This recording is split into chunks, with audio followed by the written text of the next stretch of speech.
जीतो संस्था द्वारा समग्र विश्व लेवले 9 एप्रिल दिवस ने नवकार महामंत्र दिवस तरीके उजवવાનો निर्णय गत वर्षથી કરવામાં આવ્યો હતો। गत वर्षे देशना आदरणीय प्रधानमंत्री श्री नरेंद्र मोदी साहेबની પ્રેરક ઉપસ્થિતિમાં આ કાર્યનો પ્રારંભ સમગ્ર વિશ્વની અંદર થયો હતો।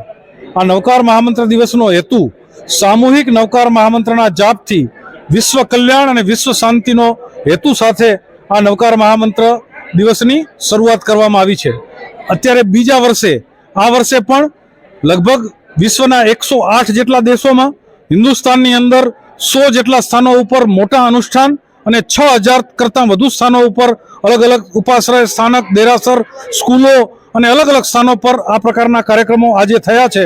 અને આ કાર્યક્રમની અંદર દેશના આદરણીય ગૃહમંત્રી શ્રી અમિતભાઈ શાહ સાહેબની પ્રેરક ઉપસ્થિતિ રહી હતી।